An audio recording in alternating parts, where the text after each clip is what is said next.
1942. As the first American landing craft hit the beaches of Guadalcanal, a hidden clock began to tick. It wasn't counting down to a single battle, but to a total system collapse, with every passing day as U.S. submarines silently prowled the Pacific. Another Japanese supply ship vanished beneath the waves. For the soldiers stranded on 1,000 islands, the countdown had begun. A countdown measured not in hours, but in rations. A countdown to the moment when a soldier's worst enemy became the hunger in his own stomach. This was a war of titanic machines, of aircraft carriers and battleships, but it would be won and lost on the margins of human endurance. For the young American Marines waiting ashore, the Imperial Japanese Army was a figure of myth, a ghost in the jungle bred on a warrior code. Propaganda had painted them as supermen, capable of superhuman feats of resilience. The reality, when it finally materialized from the dripping green foliage, was far more complex. The first surprise for many Americans wasn't the ferocity of the enemy, which was undeniable, but a simple, stark, physical fact. The average Japanese soldier they faced was slighter, shorter, a man whose physical stature seemed at odds with his fearsome reputation. This initial observation was not a fluke. It was a statistical reality that would have profound consequences across the entire theater of war. On paper, the difference was clinical. The average American GI in World War II stood around 5 feet, 8 inches tall, and weighed roughly 144 pounds. His Japanese counterpart, on average, was about 4.5 inches shorter and weighed nearly 28 pounds less. This disparity stemmed from decades of differing national diets and genetics. The American soldier was often the product of a protein-rich diet, a son of farms and ranches. The Japanese soldier, sustained by a diet based largely on rice and fish, was naturally of a smaller build. In a contest of pure physical strength, the American often had a built-in advantage. But this was only the starting point. The true story of the Pacific War is how this initial gap was not merely maintained, but stretched into a horrifying chasm by the unseen war of logistics. Japan, an island nation with a finite industrial base and a vulnerable merchant marine, had bet everything on a short, decisive war. America, the industrial titan of the world, was preparing for a long one, and it weaponized its greatest asset, the ability to supply its men and starve its enemies. The Pacific Ocean, the very buffer Japan had counted on for protection, was transformed into a hunting ground. The United States Navy's submarine force, the Silent Service, embarked on one of the most effective campaigns of commerce raiding in history. While carrier battles dominated the headlines, these unseen predators systematically dismantled Japan's ability to wage war. Every torpedo that found its mark in the hull of a Maru, a common Japanese transport ship, was a blow against a soldier thousands of miles away. These ships weren't just carrying tanks and planes. They were carrying the essentials of life: bags of rice, medical supplies, replacement uniforms, and letters from home. For every ship that went down, a garrison somewhere on an isolated, sun-scorched atoll was pushed one step closer to starvation. The American strategy of island hopping was born from this reality. Why bleed for every fortified rock when you could simply bypass it, cut it off, and let the garrison wither on the vine? This phrase, so clinical in a strategic briefing, masked a grim and protracted process of human decay.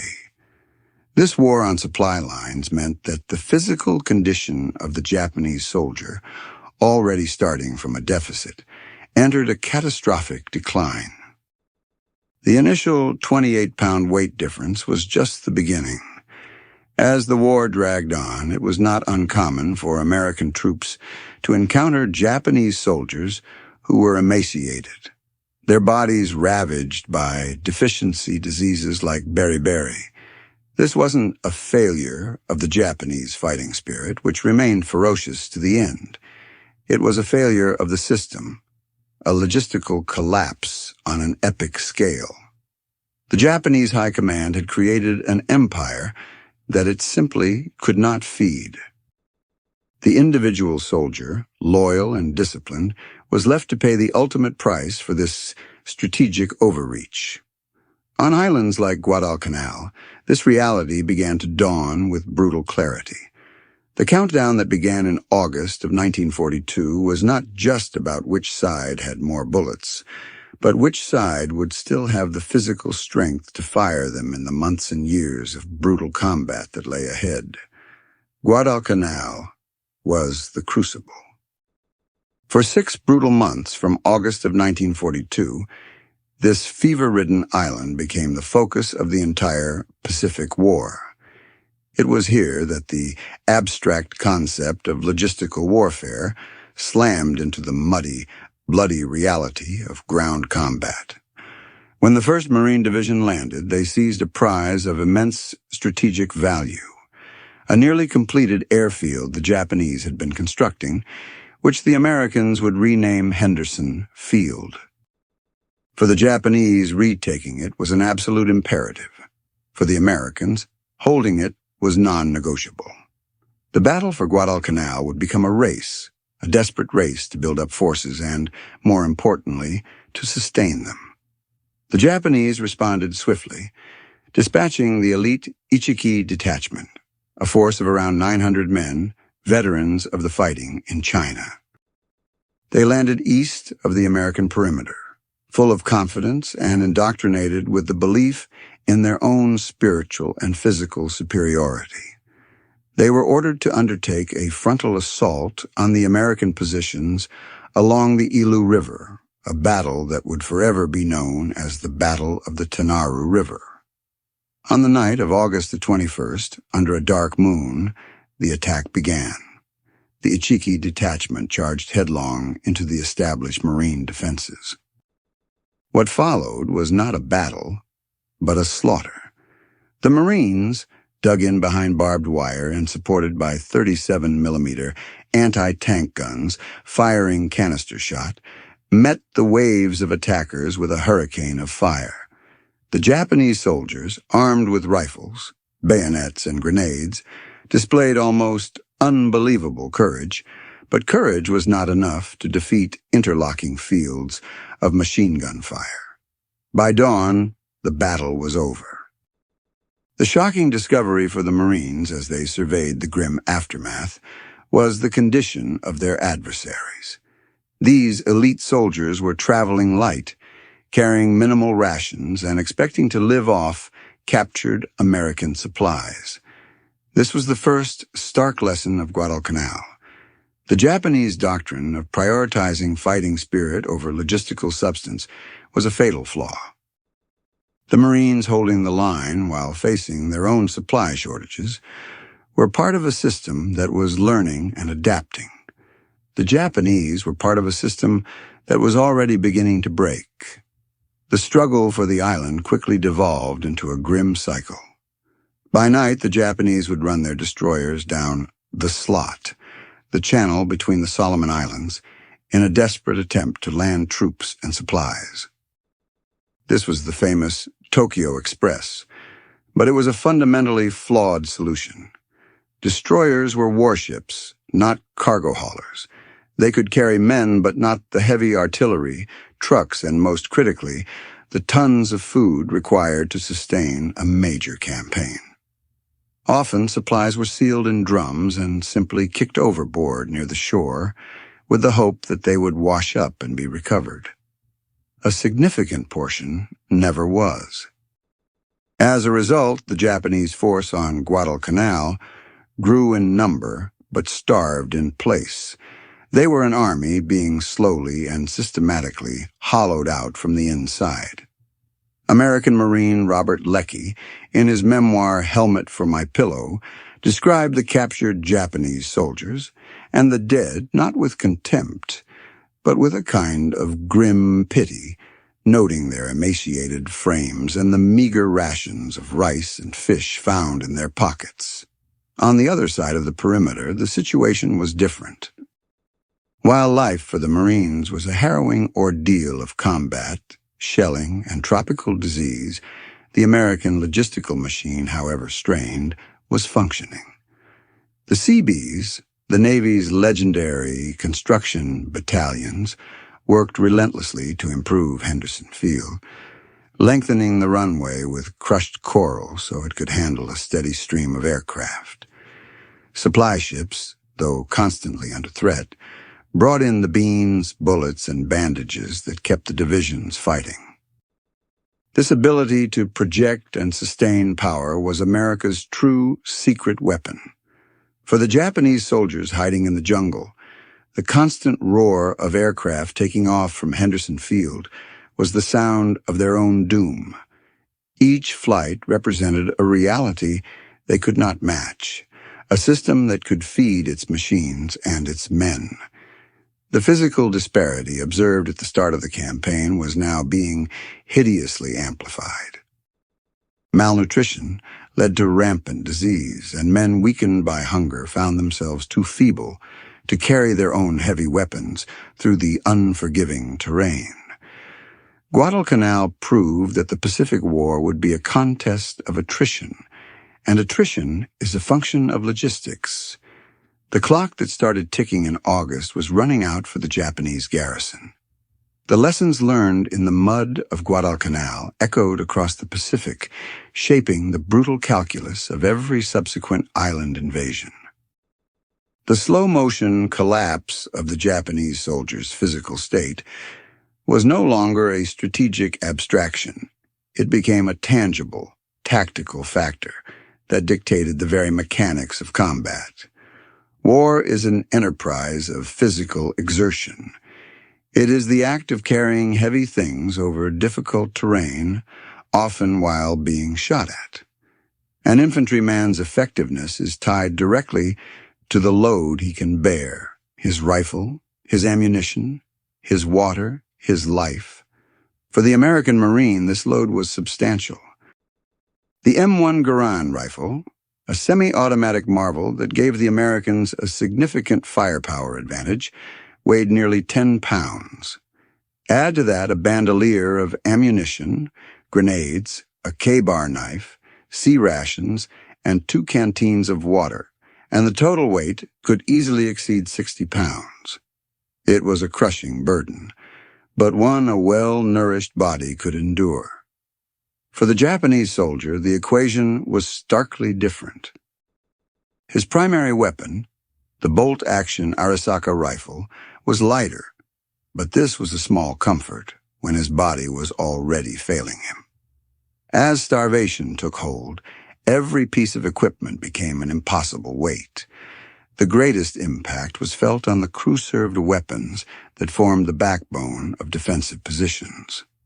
The Type 92 heavy machine gun, a formidable weapon nicknamed the Woodpecker by the Allies for its distinctive sound, was an anchor of the Japanese defense. But it was also incredibly heavy, weighing over 120 pounds with its tripod. It required a crew of 3 or 4 men to move and operate effectively. In the hellish terrain of places like Cape Gloucester or Peleliu, repositioning such a weapon under fire was a monumental task. A well-fed crew could heave the gun and its ammunition from one shell hole to another in seconds. A crew weakened by weeks of near starvation could not. This tactical paralysis meant Japanese machine gun nests, once discovered, were often unable to relocate, making them a static target for American mortars and artillery. The same harsh logic applied to other specialized weapons. The flamethrower, one of the most terrifying tools of the Pacific War, was a weapon that demanded immense physical strength from its operator. The American M2 flamethrower weighed over 65 pounds and required the user to not only carry the tanks of jellied gasoline on his back, but also to brace against the violent recoil as he unleashed a torrent of fire. American forces used them to great effect in clearing the intricate bunkers and caves they would encounter on islands like Tarawa and Iwo Jima. The Japanese also deployed flamethrowers, but their lighter Type 93 and Type 100 models still required a healthy operator to be used effectively. A soldier whose muscles were being consumed by his own body's fight for survival simply did not possess the strength to wield such a beast, rendering a critical offensive weapon all but useless. Even in the final desperate moments of close-quarters combat, the physical disparity played a decisive role. The Banzai Charge, often depicted as a fanatical, unstoppable wave, was, in reality, the last tragic act of men who were often at the very end of their physical tether. They would charge with their Type 30 bayonets fixed, long, intimidating blades designed for a deadly reach. Yet the effectiveness of a bayonet charge depends on momentum and the physical power to drive the blade home. Marines like Eugene Sledge, in his iconic memoir With the Old Breed, wrote of the shocking tenacity of the Japanese soldier, but also noted their small stature. In the rare, brutal instances of hand-to-hand combat, the sheer mass and reach of the average American gave him a profound advantage. It was a grim and ugly arithmetic. A taller, heavier, and better-fed man could often overpower a smaller, lighter, and starving opponent, no matter how courageous that opponent might be.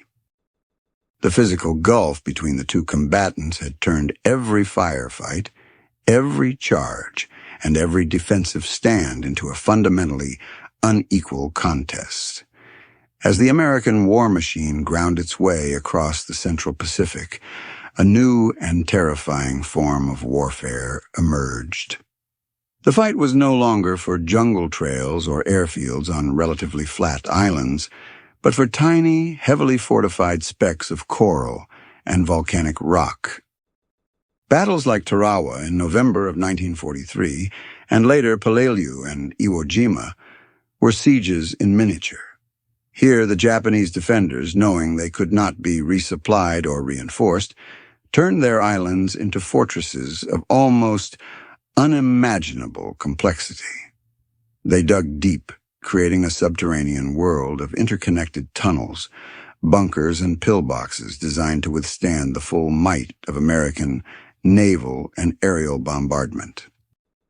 And it was here that the physical size of the Japanese soldier, once a disadvantage in open combat, became a deliberate architectural principle of defense.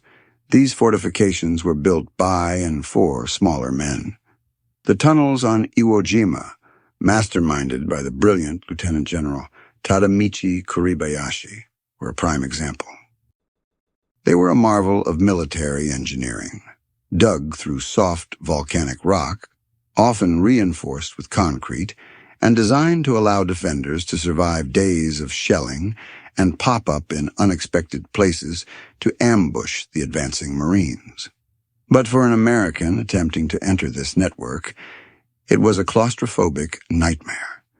The passages were often narrow and low-ceilinged, forcing a 5'8" American Marine, burdened with gear, to stoop and crawl. The firing ports were small, the sleeping quarters cramped. The entire system was ergonomically designed for the body of the average Japanese soldier. This turned any attempt at clearing the tunnels into a uniquely perilous endeavor. Fighting underground negated many of the Americans' advantages in firepower and maneuverability, placing them in a dark, confined space where a single defender could hold off a squad. The Americans, however, were masters of adaptation. Realizing the high cost of fighting yard by yard through these subterranean labyrinths, they developed a new and ruthless set of tactics. Instead of trying to clear every tunnel, they would simply entomb the defenders inside. This was the birth of the corkscrew and blowtorch teams, A Sherman tank modified with a bulldozer blade would rumble up to a tunnel entrance and seal it with earth and rock. Then a flamethrower team would douse the opening, consuming the oxygen and incinerating anyone near the entrance. If fire wasn't enough, demolition teams would follow, using satchel charges to collapse the tunnels and bury the occupants alive. It was a brutal, industrial solution to a complex tactical problem. The very architecture that was meant to be a refuge for the Japanese defenders became their tomb. Their physical size, which had dictated the construction of their defenses, was ultimately used against them as a means of their own destruction. This same principle applied to the pillboxes and bunkers that dotted the landscapes of islands like Peleliu. Colonel Kunio Nakagawa, the commander of the Peleliu garrison, created a defense-in-depth system on the island's coral ridges, a nightmare of interlocking caves and fortified positions. American Marines, like Eugene Sledge, who fought on the aptly named Bloody Nose Ridge, discovered that these positions were incredibly difficult to assault. But once again, they found ways to exploit the design. The small firing slits, perfect for a Japanese soldier to fire from with minimal exposure, also limited their field of view. This allowed American riflemen and machine gunners to crawl into blind spots, providing covering fire while demolition teams moved in. The American approach became less about outfighting the Japanese soldier and more about out-engineering his defenses. The conflict became a battle of systems, the Japanese system of static, subterranean defense versus the American system of mobile, overwhelming firepower, and ruthless problem-solving. The physical characteristics of the Japanese soldier were woven into the very fabric of his fortifications, and in the end, this only served to make him a more predictable and more vulnerable target. Beyond the front lines in the sweltering heat of the aid stations and field hospitals, another, more silent battle was being waged. This was the fight for survival after the bullet or the shrapnel had found its mark. Here, the devastating impact of systemic malnutrition revealed itself in the most tragic of terms. For an American Marine wounded in action, his journey was one of pain and uncertainty, but it was underpinned by a system designed for his survival. He was given immediate first aid by a Navy corpsman, evacuated to a battalion aid station, and from there, potentially to a fully staffed hospital ship waiting offshore. He was given morphine for the pain, sulfa drugs to fight infection, and life-saving plasma or whole blood transfusions. Crucially, his body, nourished by months or years of a balanced, calorie-rich diet, possessed the physiological reserves to withstand the shock of trauma and begin the process of healing. His chances of surviving even a grievous wound were remarkably high. For the Japanese soldier, a wound was often a death sentence, even if the initial injury was survivable. His journey was entirely different. Medical supplies like food and ammunition were subject to the American blockade. Bandages were scarce, antiseptics were a luxury, and blood plasma was virtually non-existent. But the most significant factor was the state of the soldier's own body. A man who has been subsisting for months on a few mouthfuls of rice and forage roots has no reserves. His immune system is compromised. His body lacks the protein necessary to rebuild damaged tissue. His blood is thin, and his heart is weak. When this man was wounded, his system simply collapsed. The shock of the injury was often too much for his weakened heart to handle. If he survived the initial trauma, the risk of infection in the tropical environment was immense, and his body had no strength to fight it off. Gangrene was rampant. Diseases that a healthy body could easily repel became fatal. This horrific reality was a direct consequence of the logistical war. On islands that had been bypassed by the American advance, the situation descended into a true nightmare. Garrisons numbering in the tens of thousands were left to starve, completely cut off from the outside world. On these islands, the war ceased to be about fighting the Americans and became a desperate, primal struggle for existence. Soldiers were reduced to eating roots, leaves, insects, anything they could find. Reports from these bypassed garrisons, captured after the war's end in August of 1945, are filled with harrowing accounts of widespread death from starvation and disease. The difference in medical outcomes was not due to a lack of skill or dedication on the part of Japanese medics. It was due to a complete systemic failure. The American military understood that a soldier is a complex biological machine that requires fuel and maintenance to function. A wounded soldier was a valuable asset to be repaired and returned to the fight if possible. The Japanese system, forced by circumstance and flawed doctrine, treated its soldiers as expendable components, to be used until they broke, with little to no mechanism for repair. This disparity created a gruesome feedback loop. The high probability of death from wounds had a profound psychological impact on the Japanese soldier. Facing a choice between a near-certain, agonizing death from a wound or a quick end in a final charge, the decision was often tragically simple. The banzai charge was not just a product of the Bushido Code. It was also a rational choice born of logistical despair. For the Americans, this fanaticism was terrifying, but it was also a symptom of the enemy's systemic weakness. They were fighting an army that was not only being starved into submission, but was also being deprived of the very hope of surviving an injury. This invisible factor, the fight happening within the bodies of the soldiers themselves, was as critical to the outcome of the Pacific War as any battle. It was a war of blood and iron, but it was also a war of protein and plasma. And in that war, the United States held an insurmountable advantage. The physical disparity between the average American and Japanese soldier was not merely an abstract statistic. It was a visible, visceral reality that left a deep and lasting impression on the men who fought the Pacific War. For a young Marine from the Midwest, raised on a diet of meat and potatoes, the first encounter with his adversary could be a jarring experience. It stripped away the layers of propaganda and demonization, revealing a human truth that was both simple and profound. Memoirs from veterans like Robert Leckie and Eugene Sledge are filled with these moments of observation, not of triumph or superiority, but of a kind of bewildered recognition. They consistently describe the Japanese dead as small men, wiry, or slight. This wasn't battlefield arrogance. It was a statement of fact that underscored the brutal nature of the conflict they were engaged in.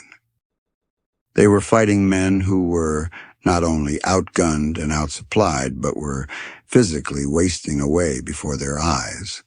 This visible decay became a grim barometer of the war's progress. In the early days at Guadalcanal, the Japanese troops were still relatively well-fed and physically capable.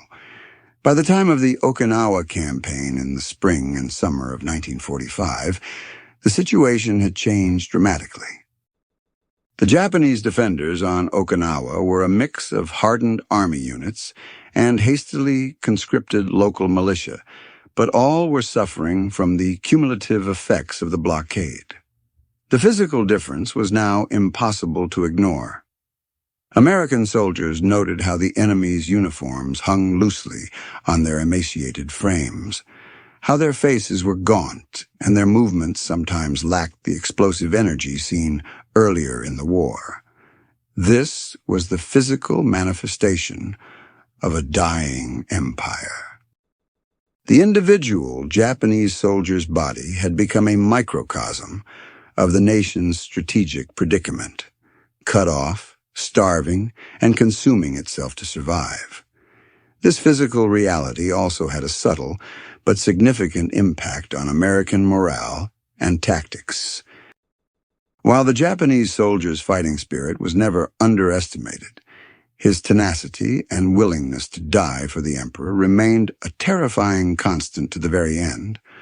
The knowledge of his physical and logistical weakness provided a crucial psychological edge.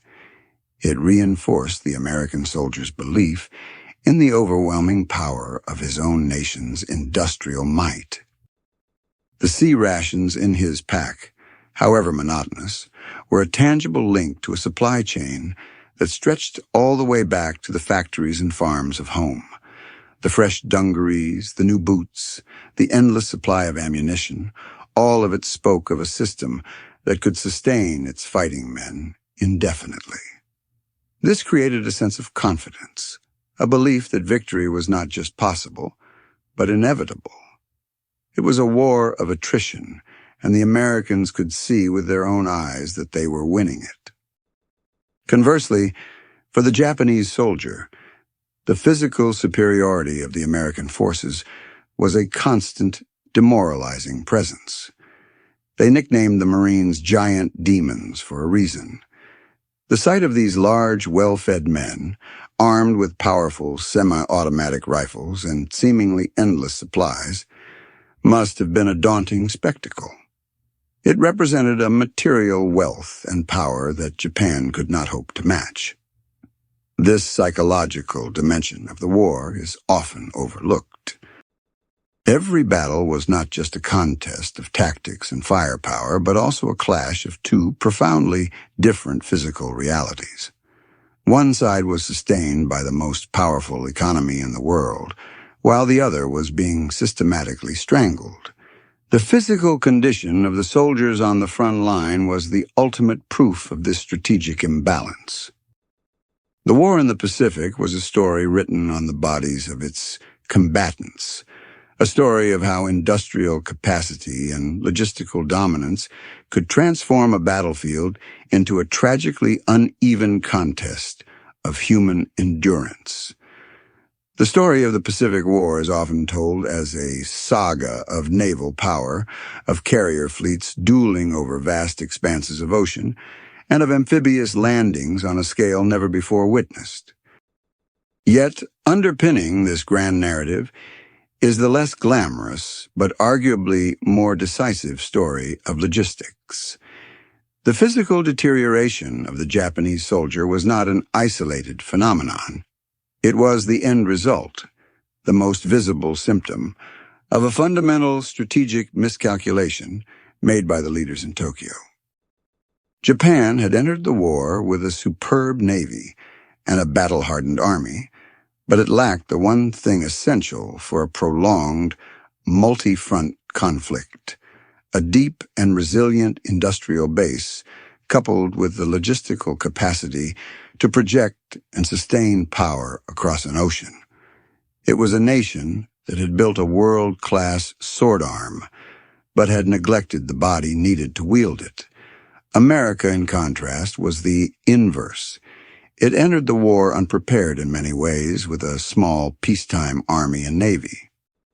But it possessed an industrial and economic engine of unparalleled scale. The story of American victory is not just the story of Pearl Harbor's revenge, but the story of factories in Detroit retooling to produce bombers, of shipyards in California launching new vessels at a breathtaking rate, and of a complex, globe-spanning supply chain that could deliver millions of tons of material to the farthest corners of the world. This was the arsenal of democracy, and its true genius lay not just in production, but in distribution. While Japan's merchant marine was being systematically sent to the bottom of the Pacific by American submarines, the United States was launching new Liberty ships faster than the Germans could sink them in the Atlantic. This logistical dominance was the foundation upon which every American military victory was built. This contrast in systems created two entirely different battlefield experiences. For the American commander, logistics was a problem to be solved. He could request more artillery shells, more blood plasma, more bulldozers, and be reasonably confident that, given time, they would arrive. For the Japanese commander, logistics was a tragedy to be endured. He was given a finite number of men and a finite amount of supplies and was expected to achieve his objective before they ran out. There was no resupply coming. There was no hope of reinforcement. This doctrine, which prioritized offensive spirit over sustainment, worked well in the short, sharp campaigns in China and Southeast Asia in the war's early days. But against an opponent like the United States, which could absorb blows, fall back, and return with even greater strength, it was a recipe for disaster. The ultimate expression of this systemic failure can be seen in the final casualty figures. While battlefield deaths were immense on both sides, the number of Japanese deaths from non-combat causes, primarily starvation and disease, is staggering. In many campaigns, more Japanese soldiers died from malnutrition and sickness than from American bullets. This represents a catastrophic failure of military leadership, a fundamental inability to provide the most basic necessity for its fighting men: food. The physical size difference that was apparent on the first day of the war was not the cause of Japan's defeat. Rather, it was a starting point, a pre-existing condition that was horrifically exacerbated by a logistical collapse of epic proportions. The war in the Pacific was a clash of empires, and one empire was able to feed its soldiers, while the other was not. In the brutal calculus of modern industrial warfare, the outcome of such a contest is grimly inevitable. The well-fed soldier can outlast, outthink, and ultimately outfight the starving one, no matter how profound his courage or deep his devotion. The strategic decision to bypass and isolate Japanese garrisons, letting them wither on the vine, was one of the most effective and ruthless applications of America's logistical superiority. This island-hopping campaign, championed by figures like Admiral Chester Nimitz and General Douglas MacArthur, was a masterstroke of strategic economy. Instead of launching bloody frontal assaults on every fortified island in the Pacific, the Allies identified key strategic locations, islands with deep-water anchorages or space for bomber airfields, and concentrated their overwhelming force on securing them. The other islands, often heavily garrisoned, but strategically less important, were simply leapfrogged. An invisible wall was thrown up around them, a blockade of ships and aircraft that ensured nothing got in and nothing got out. For the hundreds of thousands of Japanese soldiers stranded on these islands, the war effectively ended the day the Americans sailed past their shores. What began was a long, slow, and agonizing descent into hell. The conditions within these bypassed garrisons were a horrifying testament to the complete breakdown of the Japanese supply system. Places like Rabaul, with a garrison of nearly 100,000 men, or Bougainville, became vast open-air prisons. The primary enemy was no longer the American Marine, but the relentless, gnawing emptiness in the belly. Soldiers were put to work creating vast gardens, attempting to cultivate sweet potatoes or other crops in the inhospitable jungle soil. But these efforts were rarely enough to feed so many men. The daily ration, if it could be called that, shrank from a bowl of rice to a few spoonfuls, and then to nothing at all. The jungle, once a source of cover, became a source of desperate foraging. Men scoured the terrain for edible plants, hunted for insects, and set crude traps for lizards or rats. The social and military structure began to break down under the immense strain of starvation, replaced by the primal drive for individual survival. This slow-motion starvation had a devastating physiological and psychological impact. Malnutrition wasn't just about losing weight. It was a systemic dismantling of the human body. Beriberi, a disease caused by a lack of vitamin B1, became epidemic. It caused nerve damage, paralysis, and eventually heart failure. Dysentery swept through the camps, further weakening men who had no strength left to fight it. The psychological toll was just as severe. The constant gnawing hunger eroded discipline and hope. It created a state of perpetual misery from which there was no escape. The soldiers on these islands were not merely defeated. They were being erased, their existence rendered meaningless by a war that had moved on without them. When Australian or American forces finally landed on these islands after Japan's surrender in August of 1945, they were met with scenes of skeletal figures, men who were little more than living ghosts, their uniforms hanging on them like shrouds. The wither on the vine strategy was a grimly effective demonstration of the nature of modern industrial warfare. It proved that an army could be defeated without ever being directly engaged in a major battle. By controlling the sea lanes, the United States controlled the flow of life itself.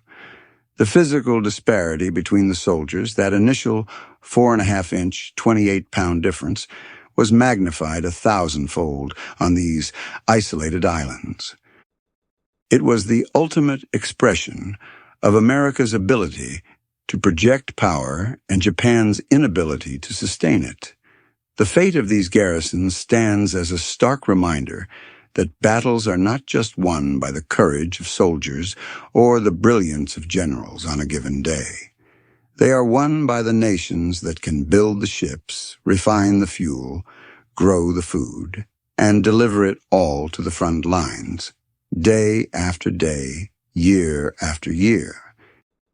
The war was decided not only on the beaches of Iwo Jima, but also in the quiet, lonely starvation of the men left behind on 100 forgotten islands. As the war reached its final apocalyptic stages in 1945, the cumulative effects of 4 years of logistical attrition were laid bare for the world to see. The battles for Iwo Jima and Okinawa were not just military campaigns. They were the death rattles of an empire that had been bled white. On these islands, the Japanese defenders, under brilliant commanders like General Kurebayashi on Iwo Jima, fought with a ferocity that stunned even the most hardened American veterans. They knew there would be no retreat and no surrender. Their fight was to the last man, a final bloody act of defiance intended to inflict such horrific casualties on the Americans that the will to invade the Japanese home islands would be broken. They transformed their islands into intricate fortresses of death, but they commanded armies of ghosts, men who were physically at the absolute limit of human endurance. The defenders of Iwo Jima had been on reduced rations for months before the American landings in February. By the time the Marines hit the black sand beaches, the Japanese garrison was already weakened, a shadow of its former strength. Yet they fought from their underground bunkers and caves with an almost inhuman tenacity. The battle became a 36-day ordeal of methodical, yard-by-yard slaughter. The Americans deployed their full arsenal, tanks, flamethrowers, artillery, and naval gunfire, against a foe who was largely invisible, hidden deep within the volcanic rock. The physical weakness of the Japanese soldier was counterbalanced by the strength of his fortifications, but it was a losing battle. A starving defender, no matter how courageous, cannot fight forever. In the end, the overwhelming material superiority of the American forces simply ground the garrison into dust. Of the roughly 21,000 Japanese defenders on Iwo Jima, all but a few hundred were killed. Okinawa, beginning in April of 1945, was Iwo Jima on a vastly larger and more horrifying scale. It was the final major battle of the war, a brutal 3-month struggle that involved over 500,000 American personnel. The Japanese 10th Army, supplemented by Okinawan conscripts, fought a masterful defensive campaign, exacting a terrible price for every inch of ground. But again, the story of logistics was the story of the battle. While American ships unloaded a seemingly endless river of supplies onto the beaches, the Japanese defenders were slowly starving in their caves and pillboxes on the Shuri line. Eugene Sledge wrote in vivid, haunting detail about the condition of the Japanese dead on Okinawa. He described them as emaciated, their bodies wasted by hunger and disease. This was the final, tragic outcome of the Pacific War, a clash between the best-supplied army in history and one that was literally being starved to death on the battlefield. The physical disparity, which had begun as a mere statistical curiosity, had become a defining feature of the war's end. It was a visible symbol of the vast, unbridgeable chasm between the two belligerents. America's industrial might had not only armed its soldiers with superior weapons, but had also nourished their bodies, giving them the physical strength to carry those weapons and endure the rigors of combat. Japan's strategic failures had not only left its soldiers outgunned, but had also deprived them of the most fundamental resource of all, food. The heroism and sacrifice of the individual Japanese soldier were immense, but they were ultimately futile against the cold, hard mathematics of industrial warfare. The lesson of the Pacific War is that fighting spirit, while essential, is not enough. An army, like any living organism, requires sustenance. Without it, it will inevitably collapse. The final battles of the war were a testament to this grim reality, a final, bloody proof that the war had been won not just by brave men, but by the relentless, grinding power of the American logistical machine. In retrospect, the physical disparity between American and Japanese forces serves as a powerful lens through which to view the entire Pacific conflict. It was more than a mere footnote of military history. It was a fundamental variable in the equation of war, influencing everything from grand strategy to the outcome of individual skirmishes. It is a stark reminder that war, for all its technological complexity, remains a deeply human endeavor, bound by the limits of physiology and endurance. The initial difference in size and weight was a product of peacetime conditions, of diet and genetics. But the war itself became a horrifying catalyst, stretching this gap into a chasm that separated not just two armies, but two worlds, one of abundance and sustainment, the other of scarcity and decay. This divergence was not an accident of fate. It was the direct result of deliberate strategic choices and inherent national capabilities. The United States wielded its industrial and logistical power as a primary weapon. The strategy of submarine warfare against Japanese merchant shipping was as crucial as any carrier battle. Every torpedo that struck a tanker or a transport ship was a blow that reverberated across the vast Japanese empire, felt by a soldier in a forgotten jungle outpost as a reduction in his daily rice ration. The island-hopping campaign was a brilliant strategic application of this logistical dominance, allowing the U.S. to concentrate its strength where it mattered most, while leaving the large enemy formations to wither and die from starvation. isolated and irrelevant. This was a new kind of warfare, less about glorious charges and decisive battles, and more about the slow, methodical strangulation of an enemy's ability to exist. It was a war of systems, and the American system, built on a foundation of immense natural resources and unparalleled industrial capacity, was destined to prevail. For the Japanese soldier, this reality was a slow, creeping horror. His indoctrination told him that his spiritual strength, his Yamato Damashi, would overcome any material disadvantage. His commanders sent him into battle with unwavering faith in his fighting spirit, often neglecting the mundane but critical details of supply. This belief system, so powerful in the early victories of the war, shattered against the hard reality of American material superiority. The Japanese soldier fought with a courage that earned the respect and awe of his enemies, but he was trapped in a failing system. He was asked to perform superhuman feats of endurance while his body was being systematically deprived of the fuel it needed to function. The final desperate banzai charges were not just tactical maneuvers. They were the tragic culmination of this systemic failure, the last act of men for whom survival was no longer a viable option. Ultimately, the story of the physical soldier is the story of the nation he represents. The well-fed, well-equipped American GI was the product of a nation that could, at the same time, fight a two-front global war, supply its allies, and maintain a high standard of living at home.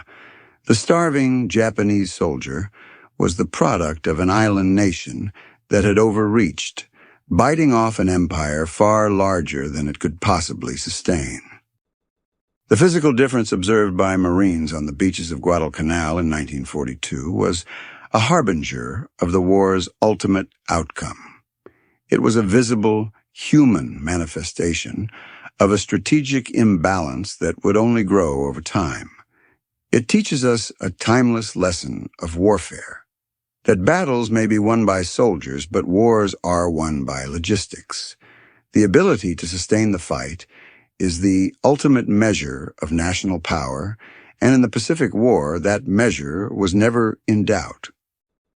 The end of the war in August of 1945 did not come with a final, climactic battle, but with the blinding flash of atomic weapons over Hiroshima and Nagasaki. This dramatic conclusion has, in many ways, overshadowed the grinding, attritional reality that had already sealed Japan's fate. Long before the Enola Gay took flight, the Japanese war machine was sputtering to a halt, its fuel tanks empty and its soldiers starving. The atomic bombs were a brutal accelerant to an already inevitable conclusion. The true cause of defeat was more mundane, yet far more comprehensive. A total systemic collapse brought about by the relentless and unforgiving pressure of American logistical and industrial might. The physical condition of the Japanese soldier was the most intimate and tragic barometer of this collapse. His shrinking frame was a direct reflection of his nation's shrinking capacity to wage war. When the dust of conflict settled, the full scale of the logistical catastrophe was revealed. Allied forces occupying the Japanese home islands and former territories found a population on the brink of widespread famine. The same blockade that had starved the garrisons on distant islands had also strangled the home front. On bypassed islands like Bougainville or in the jungles of New Guinea, the scenes that greeted the victors were apocalyptic. They found the survivors of once proud divisions reduced to skeletal figures, their bodies ravaged by diseases born of malnutrition. The grim statistics told the story. In many theaters of the war, for every Japanese soldier killed by enemy action, 2 or more had died from starvation or disease. This was a casualty ratio unprecedented in modern warfare, a testament to a strategic failure of almost unimaginable proportions. The story of the physical disparity in the Pacific War is therefore not a tale of racial or national superiority. It is not about celebrating the strength of one soldier over another. Rather, it is a cautionary tale about the foundations of military power. It demonstrates that the most advanced weapons and the most courageous soldiers are rendered useless if they cannot be supplied. The M1 Garand was a superb rifle, but its true power came from the endless stream of 8-round clips that kept it firing. The Japanese soldiers' will to fight was unquestionable, but willpower cannot replenish a body that is consuming its own muscle for energy. This is the unglamorous, inescapable truth that lies at the heart of modern conflict. As we look back on the immense canvas of the Second World War, it is the grand battles and technological marvels that often capture our imagination. But within that epic narrative, there are smaller, more human stories that reveal a deeper truth. The story of the widening physical gap between the American GI and the Japanese soldier is one of them. It is a story of how a global conflict was decided not just by bombs and bullets, but by bread and bandages. It is a stark reminder that the fate of empires can hinge on something as simple and as fundamental as a single soldier's daily ration. The clock that began ticking on Guadalcanal in 1942 did not just count down to the defeat of an army, but to the starvation of an empire, one soldier at a time.